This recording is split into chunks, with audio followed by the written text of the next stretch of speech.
And then look at this black hole. 1677%.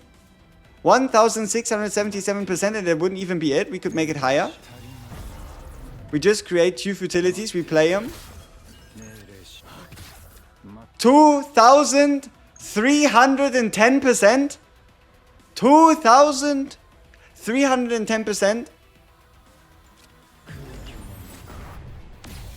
I'm WG, it's time for another guide, and Kayron is on the menu. So let's start this off with a showcase in a non-type effective, the currently hardest available battle mission to me, Chapter 4 B6 hard mode with a Kayron, Ray and a Mika, and I'll be trying to like explain along the way, yeah, kind of what Kayron is all about, if that makes sense. And then we obviously get into more specifics, like what kind of epiphanies are you looking for, what is Kayron's general game plan, how do you deal with certain scenarios. But overall, if you know how you play Renoa, you play Kayron. The opposite. So your main goal is always going to be to create these futilities. These futilities are pretty much Kayron's stacking mechanic, and he has multiple ways to interact with these, and your goal should always be to ramp up these futilities so that you can start dealing increased damage amounts. So what happens with these futilities if you play them is that they get exhausted and get put into this, exhausted card pile, and that is what we're really all about. So right here we just get through our normal rotation, just get some attacks out and then wait out the rest, because there's nothing much more to do. So yeah, he's kind of like a snowball. Once you get him running, oh boy, he's going to continue to keep running and just start to demolish. So for example, right here we again have the opportunity to create some more futilities. So as it is pretty straightforward, right? I gotta be honest, I don't think anybody can like eat up AP as efficient as Kayron can, because even if you just have basic cards on hand, he can always create another card out of a card. He's kind of like a card magician in that sense. So for example, right here we just get ourselves our 1 cost bonus, or better said our void card damage bonus, and then here we have a Epiphany that just allows us to create these cards ephemeral, which means they're going to disappear at the end of our turn no matter what we have to do. And here we already have our first scaling card. This card just naturally gains 60% increased damage based on the amount of futilities we have in here. So that is already a 120% damage increase, and that is just going to continue growing throughout the fight. Like for example how we can start off with an annihilation here, get rid of another status ailment and end our turn. It's really all about like building that base and then like completely annihilating. For example, here we have a monster card. The only thing it does is give us some morale, reduce enemy morale, and as you've seen, this card had exhaust. So the Brand of Annihilation is another one of Kayron's cards. You can build it in specific ways, either full AoE damage, multi-hitter, or even multi-hitter single target damage like we have it right here. And it's all based on how many cards do you exhaust to reduce that cost. And you do not need to play Tresor for Kayron. As much as people want to tell you that you need to play Tresor and Kayron can do everything by himself. Like as in he can do all your damage himself. You do not have to play a Tresor just so you can exhaust for one single card, right? This whole exhaust shenanigan is just a small part of what makes Kayron Kayron. So right here we're just gonna attack, casual over 1000 damage. And then we just, give it another look. So here we are. For example, with one of the strongest Kayron cards, or card synergies for Kayron, let me show it to you. So we can right here create ourselves a few. It's going to be such a wasted turn, but we create ourselves a futility. Preferably you create yourself 2, and then you exhaust the search card. Exhaust preferably 2 futilities, which makes it exhausting 3 futilities. Then you can deck search for the Brand of Annihilation, and because you exhausted 3 cards, you now have 0 cost cards on hand. Now you can play a 555 times 2 hitter for nothing. For nothing. That is such a powerful search combo, and it even to a degree just works as well if you were to just use if you were to just use any of the other epiphanies instead, right? It doesn't have to be this specific one. It's just so on the nose if you think about it. And then right here we can draw ourselves one. It doesn't really make too much of a difference. You can actually exhaust a further card. You can see you could, for example, put exhaust on to the healing, and then you'll always be able to find ways to spend AP on Kayron. Like, for example, how we use the Oath of Vanity to now increase the cards into damage dealing cards. So now that's extra damage. That was just the casual 1400 damage, no questions asked. And then right here we are again in another turn. We can create our ephemerals. And then you also have the ult. The ult just gets rid of any cards you have in hand. There's multiple ways you can play this. You can play this ult to like get rid of as many cards as possible, so it deals more damage, or then when you get rid of these cards you get more effect. But I think the most reliable way to play Kayron should just be to continue getting rid of these ephemerals and continue buffing and buffing his cards, and then just have fun with it, honestly. Like, for example, how we again here have 4 AP. We can attack, create yourself some futilities. Like, the Kayron math kind of goes, you always have to like counter +1, right? It's like you play his base card for 1, but then you still have to get rid of the futility. So you pretty much want to count cards always as like a kind of like a 2. So here we can just double create. These ones are all going to disappear, so we don't even have to properly play them. Which means we just play the standard one, we play one of the ephemeral ones. Already big damage on those hits. And now look at that, we already have how many futilities exhausted? 1, 2, 3, 4, 5, 6, 7, 8, 9, 10, 11, 12, 13, 14, 15, 16, 17. 17 exhausted futilities. The next time we get our scaling black hole, things aren't looking too good for the enemy. So let's see if we can draw ourselves a card here. We didn't yet get it, and also even in these turns, like, there even is a synergy between Mika's ult and the Brand of Annihilation, and that is due to Brand of Annihilation also proccing off of her water cards, right? The AP cards that you generate with the ult being exhausted. So here we just take some damage, which is honestly whatever, and then look at this black hole. 1677%. 1677%, and that wouldn't even be it. We could make it higher. We just create 2 futilities, we play them. 2310%. 2310%. Dead. This is Kayron. So now that you know what Kayron is all about, let's talk about how you get there, potential synergies between cards, partner choice, memory fragments, and all that good stuff. First off, potential. What you've seen in that clip and what you should also be aiming for is getting the increased values on the basic attack cards and the ability to create a futility, because it's just a very, very reliable way to get your hands on more futility cards. Next up, then, always keep the ultimate in mind. The ultimate is your one ticket go, exhaust all futilities regardless of any mana cost, deal increased damage based on how many you got exhausted. So how do we get these futilities? Next, the first one, we have the Echo Futility, which at base value already gives you access to 2 cards you can then play. Then you have the potential to just increase the damage and create more, but keep in mind this also costs you more AP to get rid of. A mini scaling of the Echo Futility, so this one will also continue to grow stronger alongside of you exhausting futilities. The Ephemeral on the card, meaning you only pay 1 and you don't even have to play the futilities for them to get exhausted. So this is a 1 cost to exhaust on auto.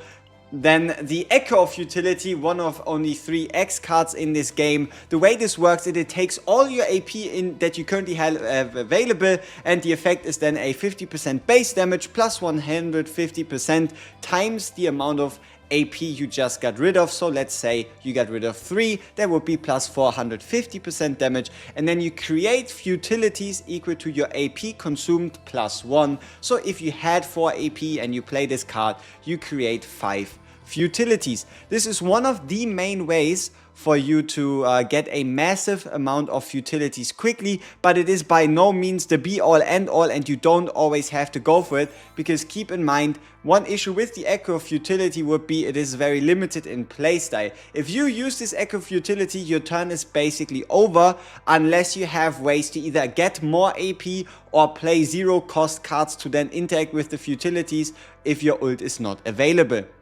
And then lastly, we have a pure damage scaler in that it costs you 0, starts at 30% damage, creates 2 futility cards and increases the damage by 30%, equal to the number of exhausted futilities. So this Echo Futility can also have quite a lot of value in that it scales, it costs you nothing to play, and it then gives you 2 futilities. So for example, you could think of it like this: whereas this card costs you 1 and then 3 to play out the futilities you get, the other card costs you only 2 total, because you pay 0 and then it costs you 2 to play the resulting futilities. So that is the Echo. Next up we have the Brand of Annihilation, and there we have a couple options. So the base version is already really strong. 300% AoE damage, any card you exhaust, not just futilities, not just daggers, anything you exhaust counts towards this. Just look out for the exhaust keywords. There's so many cards that exhaust themselves in this game. And yeah, you only need to exhaust 3 and all of a sudden, boom, 0 cost. But you don't always have to play it at 0 cost. Even reducing the cost from 3 down to 2 or from 2 to 1 is already a massive improvement. And that is a huge damage multiplier, and this is only gonna go and grow through runs. So then the next upgrade is straight up just more damage. This one is the double hitter you've seen, which is just, yeah, split into 2 hits, meaning that any morale boosts, any damage boosts apply twice. The middle one is a bit of a two-edged sword in that you either get a bit further into the fight and you get 500% AoE damage for free because you've exhausted 7 futilities, or you're gonna have a hard time playing it. So with the Brand of Annihilation, it's always important to have multiple ways to exhaust these cards, to have access to that AP, so that you can at least get towards that exhausting your 4th, exhausting your 5th futility, so you can at least get it down to that 3 to 2 cost. But the important part is this will be active for the whole fight. This is not turn based, this is fight based. So if you throughout the whole fight have exhausted 7 futilities, this card is free. And then the other ones, oh, and the same is true also for, you know, items. How some items say, if this card is 0 cost, get X effect. If this card is 1 cost, get this effect. You can determine the cost of this yourself by just playing a certain number of futilities. Then we have the 1 cost, which just deals extra damage equal to exhausted cards this turn.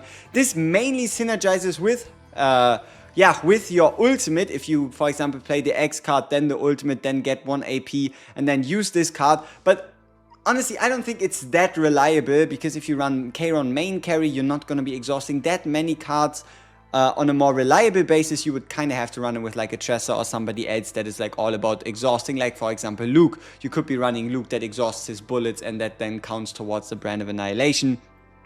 And then this one here, it's also, this one is, yeah, pretty much a bit more like, yeah, just agony support / synergy with Tresor, in that whenever a card was exhausted this turn and you play this, you then can apply 3 agony. Then we come to the Black Hole, the main scaling, the big hitter, and you have multiple ways to scale. One of the most popular ways to scale would be the Black Hole, but trust me, it's not that fun. The only time you actually really get something out of this is if you want to like clip farm and hit an ultimate into like 8 futilities. It just then gives you, yes, 8 hits of 100% fixed damage, but yeah, that's kind of it. It doesn't mean it's bad, just means that I'm not the greatest fan of it personally. Then from left to right we have 360% damage, activate 2 futilities. So what that means is if you have 2 futilities in hand, especially with the Oath of Vanity, which we'll get to later, which turns them into attack cards, you can play this card for 2, then the futilities are going to get activated, do their damage, and then exhaust themselves without you having to pay a price. Though I guess the main issue you could see here is you will have more ways to exhaust futilities, and Black Hole really is kind of like this like ultimate card of Kayron, if you could say. But obviously it doesn't hurt to, for example, duplicate the card and then get 2 different epiphanies or the like. So we then have extra scaling, so 360 base plus 60 perf utility in comparison to a 240 base plus 40. So this one scales by far the fastest, by far the strongest. Then this one is all about you having multipliers. If you have morale, if you have ray damage boni for void cards, if you have the ray skill effect for extra damage on a single card, if you have the ray upgrade card, like if you have a lot of bonies coming from different sources, then this one can get quite strong. In that if you've exhausted any amount of utilities during this fight, this turns into a multi-hitter. So 60 normal, first exhaust makes it a 2-hitter, and this goes up to a 6-hitter at a 60% base, and then you would just have to boost that base damage. Whereas this one is a bit different in that it starts off at a 300%, but it can also only go to a maximum 3-hitter, but it is a 300 base 3-hitter, which is pretty damn nice. Though I'm a big favorite of the multi-mega scaling black hole, because it's just big damage. Though honestly all 3 in the middle are kind of sweet, and this black hole on the left also has its place, whereas this one is mostly like a combo show of card. Unless you want to run like Kayron support, but I don't know if you're really here to play Kayron exhaust support fixed damage.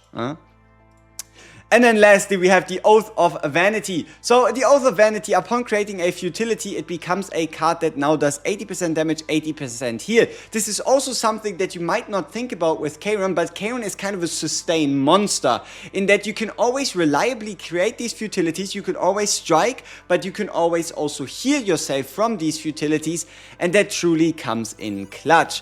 By far the most important one would probably be the Outbreak of War one, that just allows you to have it in hand already and instantly play it turn 1. It just makes your futility playstyle feel more valuable, because instead of playing the card for 1 and getting nothing, you at least attack, you at least heal. But it is only 1 of 5, but it's not something you always have to aim for. The leftmost one is just a straight up upgrade, so 120 damage, 120 heal. The middle one loses the heal part but gets even more damage, 180 base. This one, I don't know, it's a bit of a weird one, right? You can only use it 1 time per fight, but you can keep it into your hand up until whenever you want, and you can then use this card to exhaust all futility status elements and curse cards in hand and draw equal amounts. So you could use this Oath of Vanity skill card to get rid of these cards right here, the Echo of Futility creation, and then you could potentially trigger it with the Black Hole upgrade. But that is a very specific circumstances, but by no means a bad thing to do. And then here we just have a kind of like an upgrade card. Whenever 3 futilities are exhausted, you just apply Agony. So this is, yeah, even more in that direction of like the, you could say, yeah, Kayron Agony / exhaust support build, if that makes sense. And then lastly we have the Echo of the True Abyss, which just deals 240% damage, gives you 3 futilities to play with, and then increases its damage based on having you created these futilities. So this is actually 240 plus 120%, and the reason why it says it there is because if you get Kayron's E1, then you can actually create 5 cards, meaning all of a sudden it's now 240 plus 200%. So these are all the cards for Kayron, these are all the potential combinations. Obviously there's even more there, there's even more different changes, there's even more shenanigans you can pull off. Like for example how usually you wouldn't think of a 0 cost boost card for a Kayron, but if you exhaust enough cards, this is a 0 cost card. You can turn this Echo of Futility into 0 cost card with the Godly Epiphany. You could also just get the 0 cost base value card. There is a lot of ways in which you can and can't make these shenanigans work. And yeah, there is no real right way to play Kayron. There's just a bunch of ways you can dominate with Kayron. That's kind of really it. Then you also have, for example, like the perfect planet for Kayron is just the Void Planet. As dumb as it sounds, but on the Void Planet you're going to find multiple ways to interact, not only with the enemy element being Void, just making your life easier, but you can also find cards like these where when a card is exhausted you deal fixed damage to an enemy, or from the second attack card onward each turn, which works really well with the Oath of Vanity, you just deal more damage, or when you inflict a harmful effect you then just get a fixed shield. Which, yeah, there's just a couple of ways, like for example how here we had a bunch of copies of the multi-hitter futility, as well as a replicated AoE focused with just the, yeah, exhaust cost, and here the 120% heal upgrade. There is really a couple of ways you can play around with Kayron, and I hope I was speaking too soon because we still need to talk about the memory fragments, right? Obviously you care about the memory fragments, so the most obvious set, the easiest set is just to pick when a card is exhausted for one turn 15% void card damage. This void card effect only works for the character that applies it, so for Kayron, before you do like any big crazy hits, you just exhaust a void card to get this multiplier that then multiplies your damage by 1.15 is what it should be, and then we have the attack set, and the substats are pretty straightforward. We have attack, and attack, right?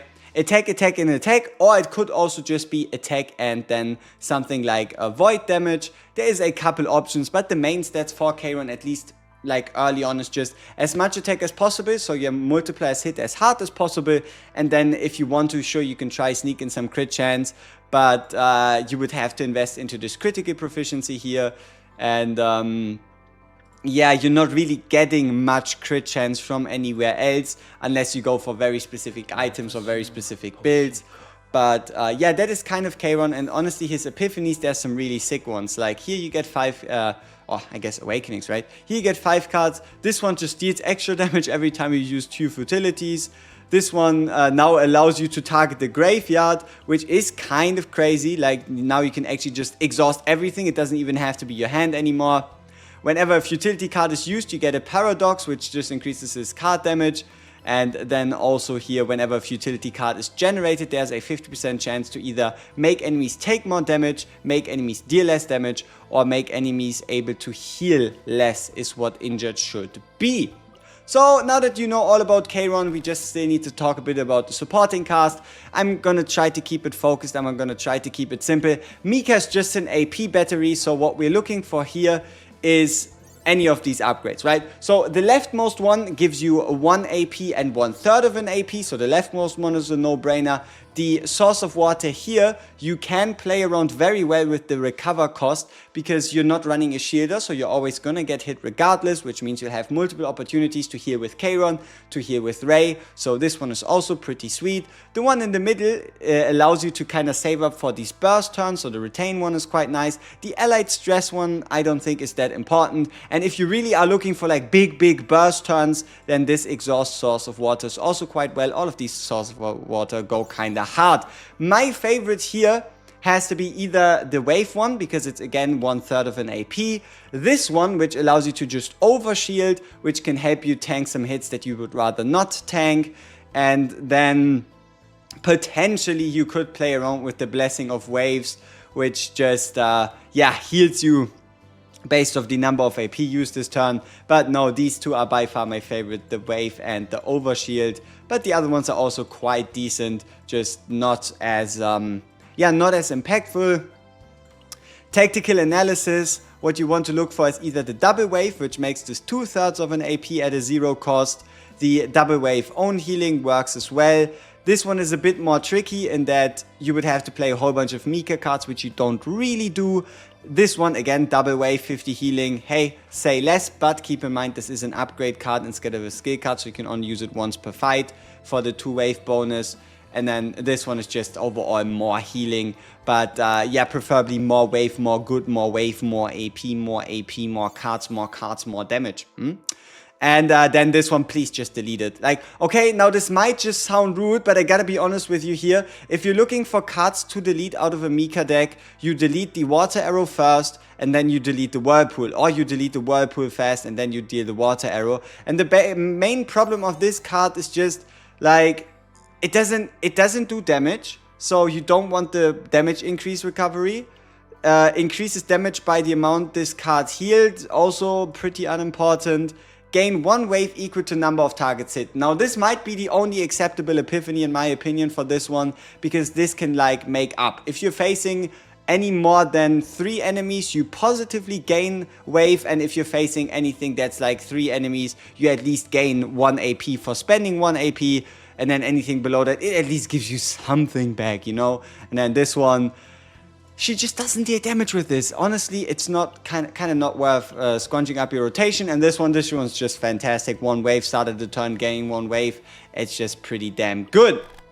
Now, Ray has a bunch of funny cards, like, for example, you might not have thought of this, the Strike of Darkness. Strike of Darkness, this card stays in your hand until you use it, and you can use this card at 0 cost to trigger Kayron's basic attacks, the standard attacks, to create futilities for you, which costs you nothing. So in a perfect world, you could play a Strike of Darkness to have the basic attacks create the futilities, and then even play the Void card upgrade that plays the futilities for free, and all of a sudden you've exhausted 2 futilities, costing you basically nothing at all. The basic attack card damage is just a pretty solid upgrade. This card, our basic cards, 1 hit for each extra one, is not really worth it. This one, I think it really does reduce the damage you deal for this turn, so I would stay the hell away from this card unless they maybe fix it and now you take less damage, but I doubt it. And then this one is just a normal upgrade, right? Overall, Strike of Darkness not the most effective card here. Then here there's a couple cards you can play around with. Obviously, this one just works for all of Kayron's cards, which is fantastic. This one is a temporary buff for everything that is 1 cost, which you can make happen on Kayron, but also always works for futilities. This one would then work for futilities and any cards that then get reduced to 0 cost, so especially that Annihilation move that you can just reduce by exhausting cards. This one is just straight up more damage for everything 1 cost. And this one would also, interestingly enough, increase the damage as well as the healing of utilities even more, kind of turning you into like a bit of like a life leeching juggernaut, right? So there's a lot of options here with the Resonating Darkness. The Snack Time, we already talked about it in the intro, but this one just allows you to deck search for the card, reduce its cost to 0, instantly play it. It's just a no-brainer. Then Retain / exhaust, draw 2 can be quite useful if you're deck searching. It also exhausts itself. But my favorites are any of these other combinations, like for example, you can look into your draw pile and get rid of, for example, Water Arrow, a Mika, a Ray Heal, anything like that, and then draw a card. Or you can just multiple exhaust, which allows you to, over multiple turns, just get rid of cards that you don't like in your rotation to increase the chances of pulling the Kayron cards you desire. And then also here just select up to 2 cards from hand to exhaust, then draw that many, which works in a similar way to this Void card, in that you could, for example, pull into a black hole or even already have a black hole on hand. So these 2 snack times also go pretty damn hard. Dark Condensation, it's especially potent if you have the multi-hitter upgrades. If you have any of the multi-hitter upgrades, this becomes especially more potent with the ability to give you anywhere from 100 to 150% damage increase for that card. Can be really hurting. This one, I don't know, it's more like a clutch thing. If you need to, like, for example, increase the Mika heal or increase the healing from like a card, it's not as much. This one would just generally apply, but it's also only a 50% damage bonus, but it's still pretty nice. This one can be really solid. Like, for example, you play this once, you select one of the multi-hitter cards or any of Kayron's cards, and for the whole duration of the fight, the card just deals 50% more damage, and you don't have to replay this one. And then this one right here just, stays until you use it, which can also be quite nice in setting up turns in advance. with then Predator's Blade just being pretty solid. Whenever you can play a Predator's Blade at the beginning of your turn, you just increase your damage by 80% for the remainder of that turn, and then you just play all your other cards and you finish off with whatever Kayron has in store. And should you ever be looking for AP, you still have the Final Shadow, as well as I already briefly talked about it, these Sources of Water of Mika, they get exhaust granted to them, right? So they also work in further reducing the cost of black holes from Kayron. So race sets, honestly, you can run the same Void set, you could also run the max HP set, you could run a DPS set. It doesn't really make too much of a difference what you're running on her. And Mika for me is just pure max HP and defense with as well as a defense substat here, so that she just heals as much as possible. And then something that apparently, according to the potential, is something you want to look for later, is ego recovery, so the ability to just recover and restore more ego point meter every single turn. Yeah, I do believe this should be most of what you need to know about what you should run with Kayron. And now obviously the big question is, do you have the ability to run him with anything else? And yeah, obviously, right, you can still run him with the standard Tresor comp, like that you just use Tresor daggers to exhaust. You could run him with a Luke and then just exhaust Luke's bullets. Anything with the exhaust keyword works fantastic. You can also run him alongside a barrel.